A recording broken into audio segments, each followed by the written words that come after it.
buenas noches, depende a qué hora lo estés escuchando este podcast. Hoy compartiremos y hablaremos del capítulo 7. Nosotras somos Jennifer Rojas y Zuleika Tembladera. Y esto es Facts, un vistazo a la realidad.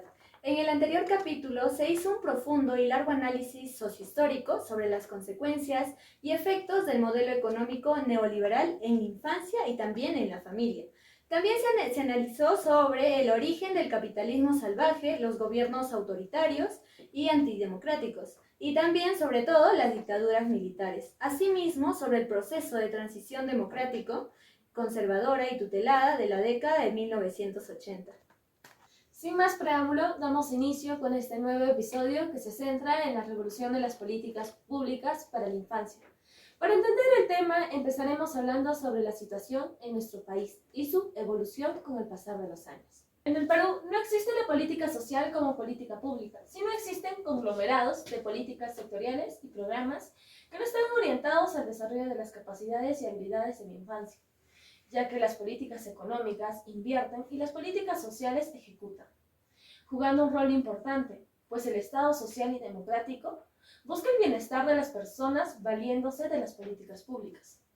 Por esto no se ve en el Perú, ya que desde el establecimiento del moderno Estado-nación en el siglo XIX, las políticas públicas han sido diseñadas y ejecutadas para evitar la pobreza y discriminación, siendo una mirada filantrópica, ya que los gobernantes entienden el bienestar y desarrollo como crecimiento económico, viéndose esto la independencia hasta la fecha, ya que las políticas públicas no miran la realidad, llegando a no solucionar las necesidades básicas de los ciudadanos, ya que su único objetivo es generar riquezas, tanto por las élites económicas y políticas, guiadas por el capitalismo histórico o capitalismo salvaje, que niega una verdadera libertad y justicia social.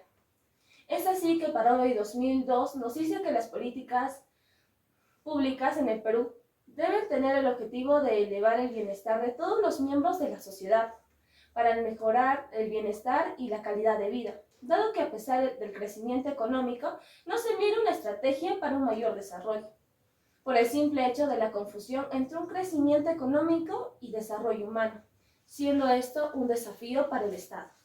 Muy cierto lo que menciona Zuleika. También resaltar que el país es un país rico cultural y naturalmente, lo que permite tener una gran fuente de desarrollo.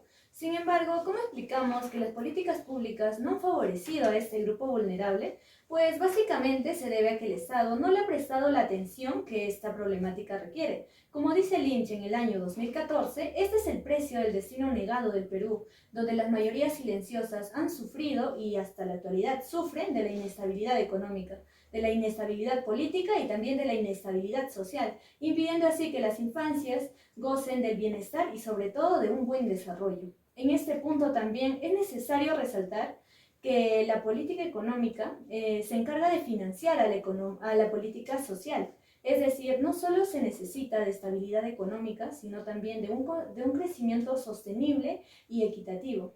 Entonces, ¿qué deberíamos hacer nosotros frente a esto? Lo ideal es que el Estado debería promover programas para mejorar los niveles de educación, de salud, alimentación y vivienda, contribuyendo así directamente en el crecimiento económico y sobre todo en el desarrollo del país, que en este caso es lo que nosotras esperamos, ¿no?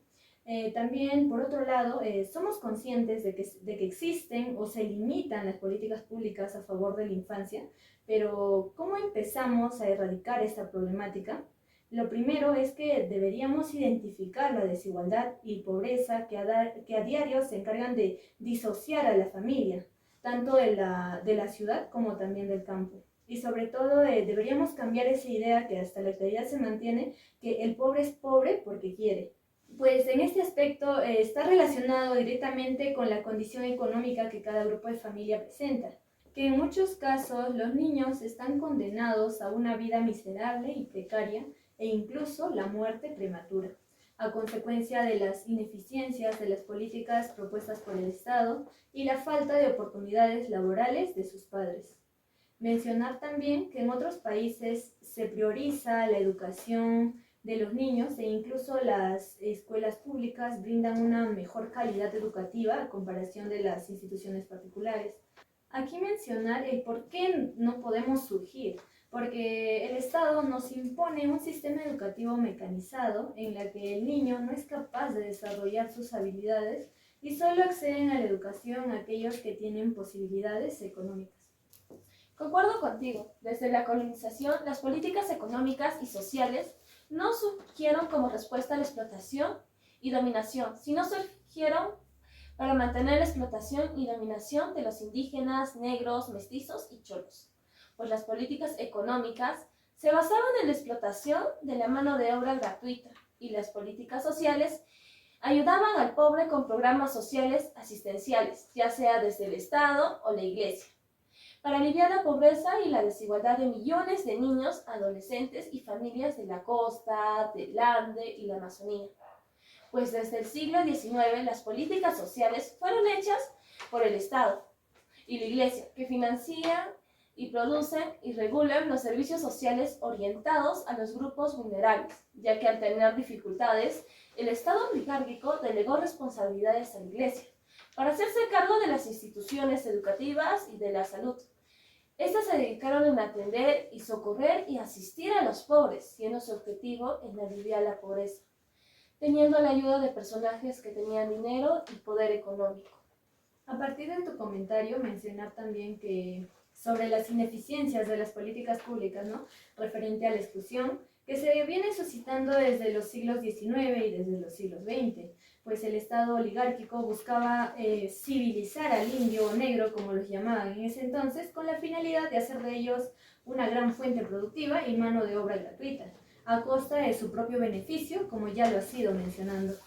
Con el tiempo, estos actos se han ido naturalizando a tal punto de que una persona podía tener prestigio social y oportunidades personales basadas en la discriminación, en la diferenciación, manteniendo así las desigualdades horizontales. ¿Y a qué nos referimos con esto?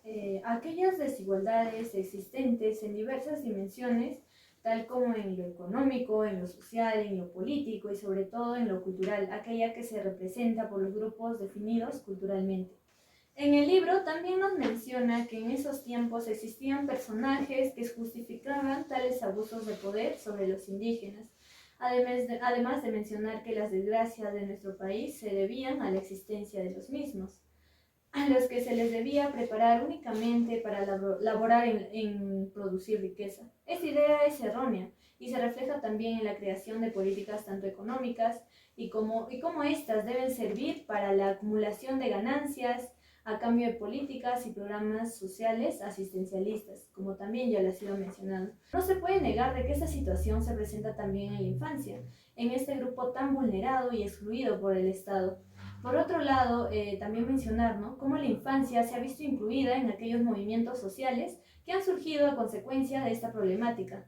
Han sido con el fin de erradicar este problema y que los grupos vulnerables sean tratados con políticas públicas que los favorezcan. En la época del auge del comercio lanero en la sierra, muchas personas provenientes de lugares desfavorecidos tuvieron un ascenso económico, surgiendo así grupos obreros y artesanos, y al emerger dieron lugar al surgimiento de movimientos sociales y organizaciones que cuestionaban el orden social injusto vigente.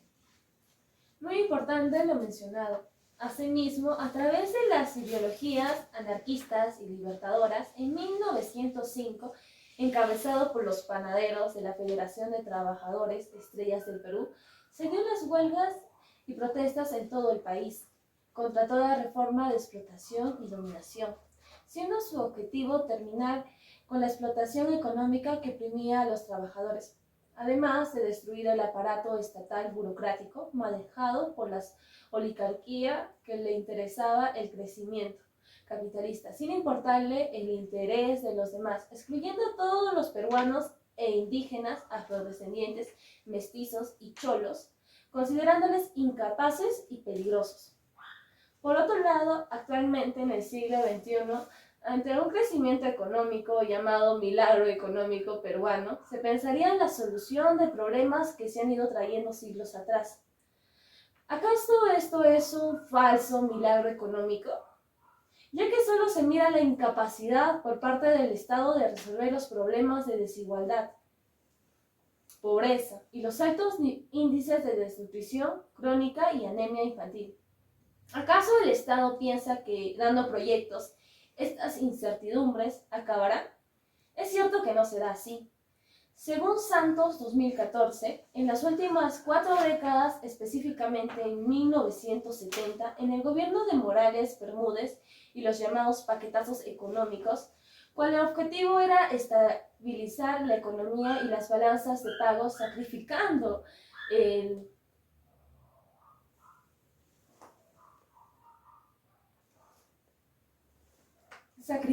el salario del empleado y afectando a la economía de los más pobres. Ante esto se puede ver el intento de tapar lo incorrecto con un dedo, sin erradicarlo. Y esta situación ha traído consigo la injusticia social, el empobrecimiento y la inestabilidad social y política. Aparte de ello, el neoliberalismo, desde el Banco Mundial Monetario Internacional, buscó disciplinar la economía peruana, siendo un plan de países desarrollados, trayendo como consecuencia el aumento de problemas sociales, por el simple hecho de que éstas no miraban la realidad de lo que estaba pasando aquí en el Perú. Por otra parte, un sector de niños trabajadores busca defender el derecho a un trabajo digno y de participación libre. Recalcando a lo que ya has mencionado, también hacemos referencia a la presencia de los niños en estos movimientos sociales, que no solo los de la zona rural asistían, sino que también los de la zona urbana se veían involucrados. Aquí mencionar una de las experiencias del autor que menciona en su libro, en una marcha, que nos mencionaba que tenían el objetivo principal de lograr el bienestar y la satisfacción plena de las necesidades de la infancia. A partir de tal situación lograron la implementación del servicio sanitario, la salud y educación, también porque se consideraban que la educación y también la salud eran importantes para el desarrollo. En la obra también se menciona sobre el trabajo infantil como causa principal de la pobreza. En ella surgen interrogantes y nos llevan a cuestionarnos el por qué y a qué se debe el trabajo infantil. En Perú y América Latina, los niños y niñas siguen siendo sujetos de desprecio, de discriminación por parte del Estado y por parte de los organismos tanto nacionales como organismos internacionales. En la antigüedad, en el Ayllu, el trabajo era considerado como signo de orgullo y estaba relacionado con el cumplimiento de deberes. Por otro lado, a todo esto mencionar que la OIT nos dice que el trabajo infantil refiere a aquellas actividades realizadas por debajo de los 18 años que interfieren directamente con la escolarización y lo realizan en ambientes sumamente peligrosos, pues en muchos de los casos los niños son obligados a laborar, ¿no?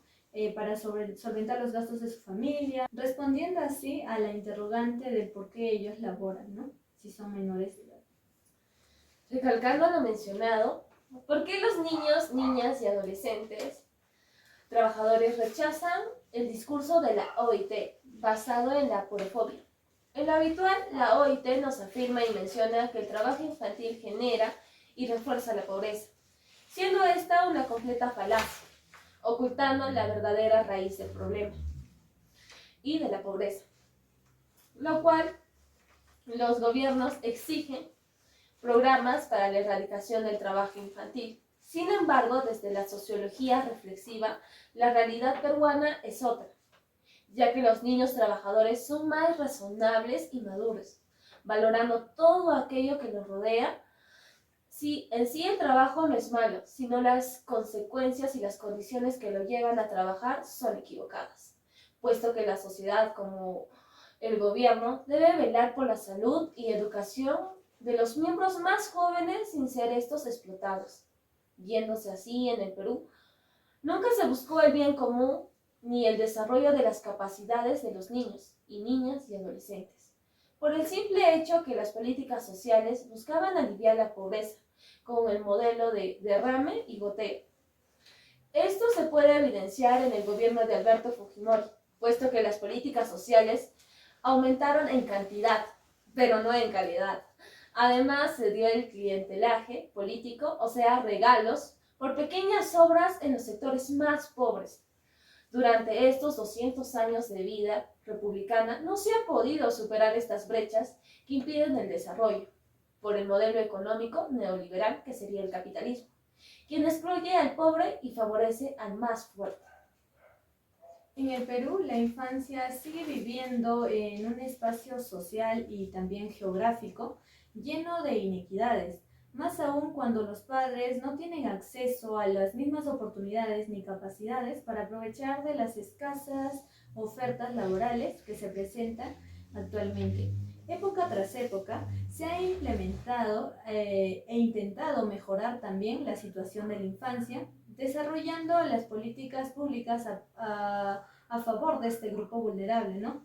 Pero todos estos proyectos han tenido los resultados que se han esperado. Esa es la pregunta que día a día nos hacemos, ¿no? Si bien es cierto, existieron mejoras, pero no han sido del todo viables o como se han esperado.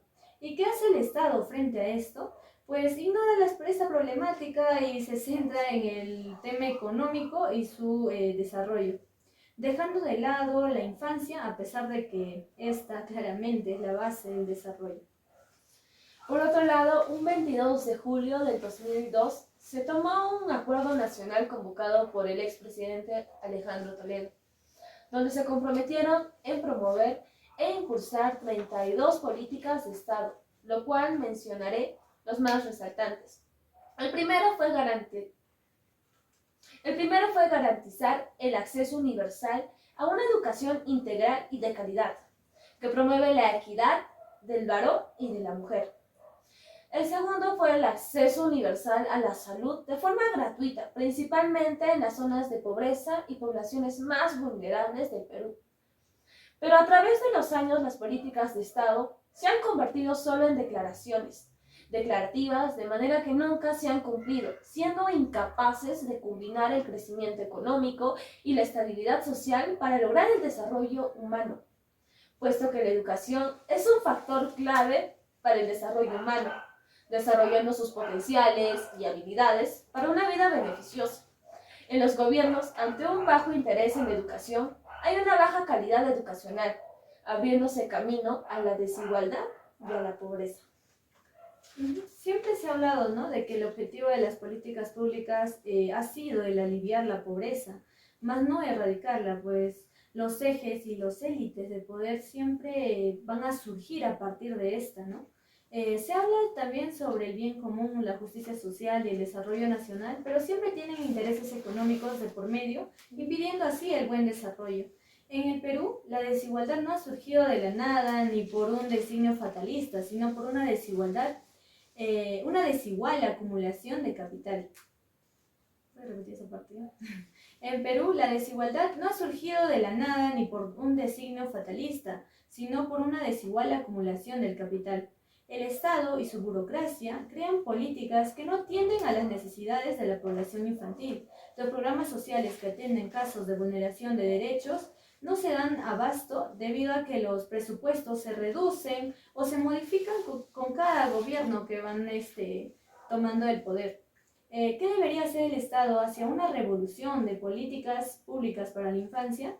El Estado debería promover aquellas políticas públicas inclusivas, poniendo énfasis en el desarrollo humano, aquellas que deben estar acompañadas también de los procesos de evaluación que ayuden a conocer si los programas y los proyectos que se están planteando van a hacer y van a cumplir los efectos deseados. Para esto existen los 3 pilares para una revolución política.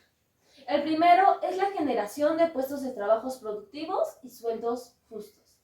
Aquí el desafío de las políticas públicas es generar puestos de trabajo y salarios justos, donde la extracción de recursos primarios no se quede ahí nada más, sino también transformar toda materia, dándose así más puestos de trabajo, mejorando la economía del más pobre y del más vulnerable.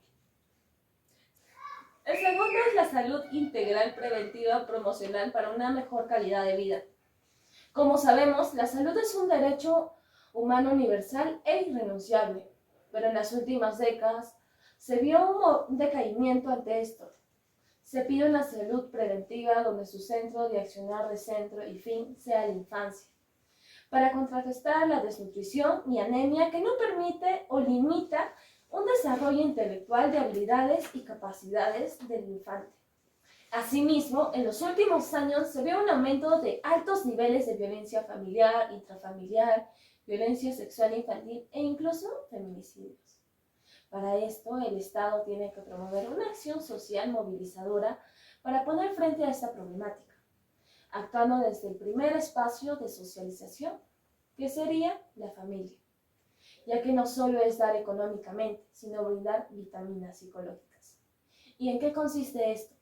Es dar amor, afecto, ternura y comunicación. El último pilar es la educación para la transformación y el desarrollo humano.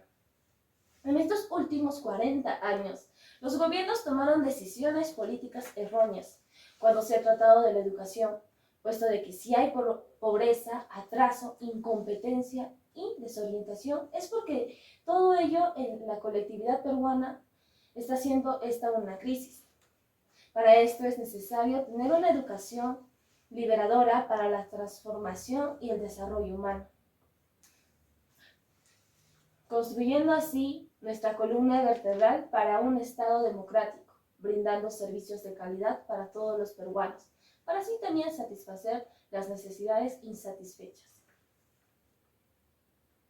Según Santos, en el año 2005 nos dice que los peruanos hemos sido ganados por la razón ciega, indolente y perezosa, por lo que es muy difícil construir una teoría crítica, lo que nos impide quitarnos lo que ahora llamamos el velo de la ignorancia.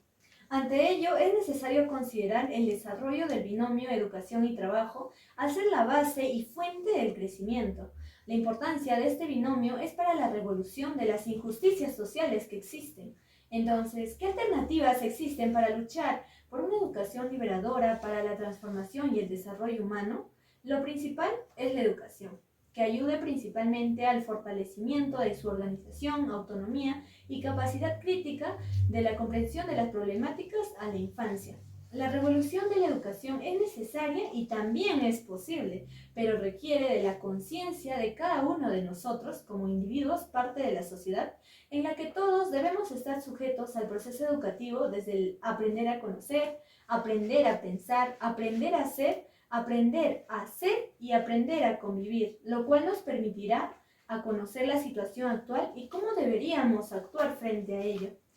Si deseamos que en el Perú se produzca una revolución de estas políticas públicas a favor de la infancia, debemos luchar por un nuevo contrato social para revertir el orden social injusto, en el que se distribuya con justicia y con mayor igualdad de poder los recursos materiales y los derechos de las personas, puesto que en este nuevo contrato social se busca la calidad de vida y el bienestar de aquellas personas que están siendo vulneradas sus derechos, siendo así una sociedad donde se respeten el derecho de cada uno de nosotros y la democracia sea su prioridad. Como se puede desarrollar en este capítulo, si las políticas económicas no van de la mano con la política social, estas se desorientan y como consecuencia se genera la desigualdad. Viéndose esto en el Perú, ya que no solo es el crecimiento económico, sino también es el manejo y estudio de campo, cosa que no hacen las autoridades, apreciándose así la problemática sin ser contrarrestada, sino siendo aliviados, lo cual sabemos que estos dolores volverán incluso con más fuerza. Asimismo, se hizo énfasis en la necesidad de una revolución de políticas públicas, tanto económicas como también sociales, en favor de la infancia, además de resaltar que el Estado y su enfoque asistencialista no logra erradicar esta problemática, no porque se desconozca o por la dificultad de este problema, sino más bien porque se centran únicamente en la adquisición económica, dejando de lado el bienestar de la población y sus necesidades, y sobre todo porque hacen caso omiso a esta problemática. Ante todo ello, el autor nos menciona que para la revolución de políticas públicas en favor de este grupo vulnerado que viene a ser la infancia, se deben trabajar desde 3 pilares. Lo primero es la generación de puestos de trabajo y salarios justos, la salud integral preventiva promocional para una calidad de vida, y la tercera, la educación liberadora para la transformación y el desarrollo humano. Y como parte del futuro de este país, ¿qué estamos haciendo nosotros para superar esta problemática? Empecemos por quitarnos el velo de la ignorancia. Si les gustó este capítulo, no se olviden de dar su hermoso like e importante comentario. Y suscríbanse a este canal, que cada semana estamos informándoles y alimentándoles de conocimientos, de lo que se vivió en el pasado y qué consecuencias trae esto en la actualidad. Atentos que en estos días estaremos presentando el capítulo final. ¡Facts!